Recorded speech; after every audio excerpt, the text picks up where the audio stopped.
Is there a place for laughter in sermons and biblical lessons? That's what we're talking about today for the second time in Tuesday Teaching Tip number 412 and part 17 of our current series, Your Voice Matters, Tips for New and Inexperienced Speakers. And it's part 2, as I say, of one we started last week. So if you haven't watched that, you might want to go back and watch that first. We're building on that one, which was called Jesus Made Them Laugh. And this week we're talking about, well, make them laugh, us, making people laugh, making people smile when we speak, when we teach and preach. We're exploring further the tip from my friend Lance Owen from last week, where he talked about adding humor to our lessons. I open a man's mouth wide with laughter so I can pour a dose of truth into it. Very effective. Humor and laughter can be for communicating important truth from God's word. The use of humor in teaching about God is legitimate. Have a look at the video last week about the teachings of Jesus, for example.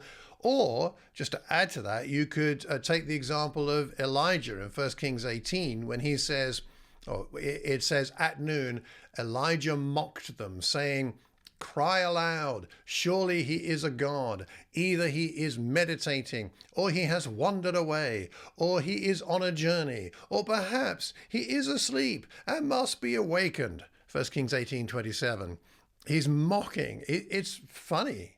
It's tragic, the whole situation, but it's kind of funny at the same time. You also might want to have a look at Isaiah 44 and verse 15 and around that too. But today we're going to talk about the pros and cons of a good giggle, and how to develop your humor muscle in your preaching and teaching. So first, the pros and cons of a good giggle. Because like any tool, humor has its advantages and its potential drawbacks. So let's talk about those for a few minutes.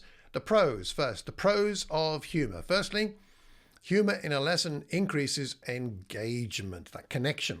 As we've discussed before, humor can grab attention and make your lesson more interesting. Secondly, it improves retention. People often remember the stories and the funny moments more than the dry facts. Humor can help solidify truths in the mind and in the heart. Thirdly, humor builds rapport. Sharing a laugh together between you and the congregation can create a connection between you and your audience that is deeper than otherwise. Fourthly, humor reduces tension. Humor can provide a mental breather and make complex topics feel less overwhelming. And finally, humor can make you relatable.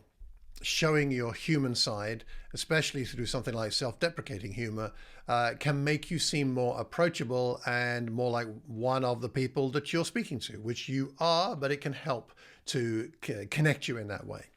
What about some cons? Some things to be aware of. The first is we've got to be careful about the risk of offense. Humor is subjective, and what you intend as lighthearted might offend someone. I've done that more than once. Distraction. Secondly, distraction. If not used carefully, humor can detract from the main point of your lesson. The joke might be remembered, but the message forgotten. There needs to be a proper connection. We'll talk more about that in a bit. Thirdly, it can diminish seriousness. I have watched some YouTube videos from people who say there should never be any humor in lessons because this is too serious, what we're talking about. And it is true that it's possible that the seriousness of a message could be diminished by misplaced humor. In certain contexts, especially when discussing solemn or serious topics, humor can be seen to trivialize the message and might be inappropriate. Also, sometimes we've got to watch out that humor can feel forced. Trying too hard to be funny can fall flat and feel unnatural. And then we've got to be also mindful of cultural differences. What's considered funny varies significantly across cultures, so be mindful if you have a diverse audience. As an example, I remember telling a self-deprecating story against myself when visiting a congregation in the United States. I live in the UK.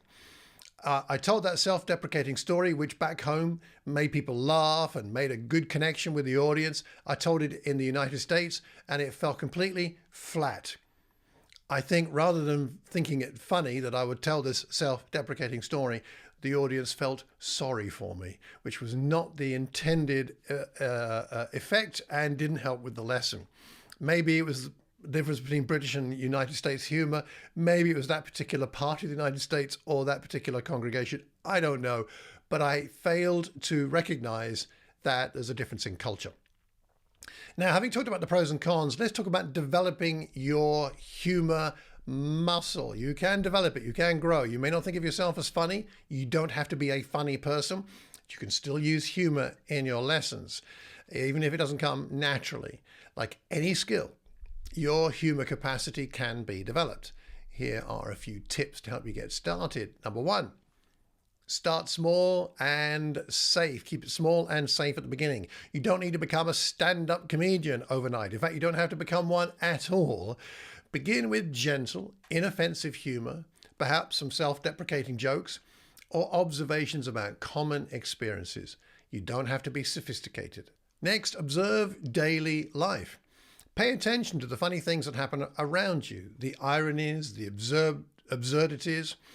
Often observational humor, which flows from the incongruities of life, is the most relatable and effective. Next, learn from other people. Notice how speakers you admire use humor. What is it that makes it work when they are funny?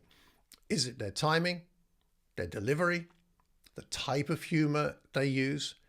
I've watched so many comedians for so many decades now, and I've learned so much from them. I'm never going to be as good as them, but I've learned a lot about the use of pacing and timing and such like. Learn from other people. Next, practice your delivery.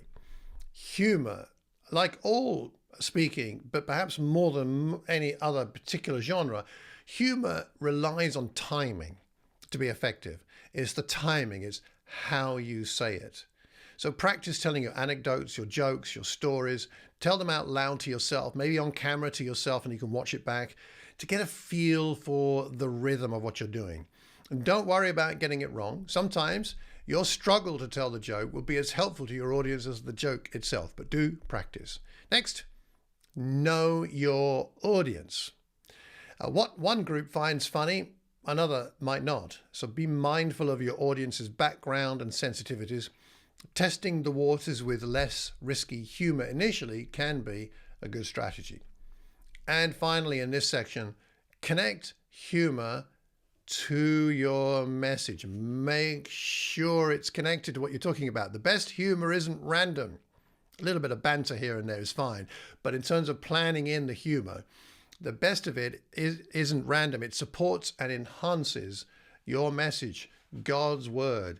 Think about how a light-hearted remark or story can illustrate a point or make it more memorable. You go through your lesson outline, you see a point there, you think, is there some humor in there somewhere? If there is, how can you incorporate it? Connect the humor to your message. Wrapping up, Jesus and other biblical figures used humor to make deep spiritual points. They were not comedians, but they understood the value of comedic elements in their speaking. Wisely used, humor opens up hearts and minds so that biblical truth can find a smooth path to its target. Experiment with this.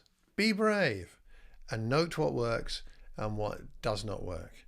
As Charles Spurgeon, the famous old preacher, said, "It is less a crime to cause a momentary laughter than a half hour's profound slumber." Let's not cause slumber. Let's use the tool of humor to help people to have an open heart and an open mind to God's truth. So, how has this episode and the previous one shaped your thinking about the appropriateness of humor in your sermons and other biblical lessons? What changes will you make in this area as you progress on your speaking journey? So please add your comment on this week's topic. We learn best when we learn in community, so leave it where we can see it.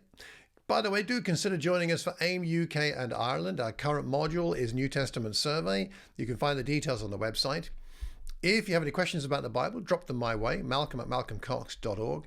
If you'd like a free copy of my book on spiritual disciplines, then sign up for my newsletter at the website malcolmcox.org. Please pass the link on to anybody you think might benefit from it. Hit the subscribe and notification button and bell, and let me know all of your thoughts on this topic. And remember, at all times, to keep calm and carry on teaching. Take care and God bless.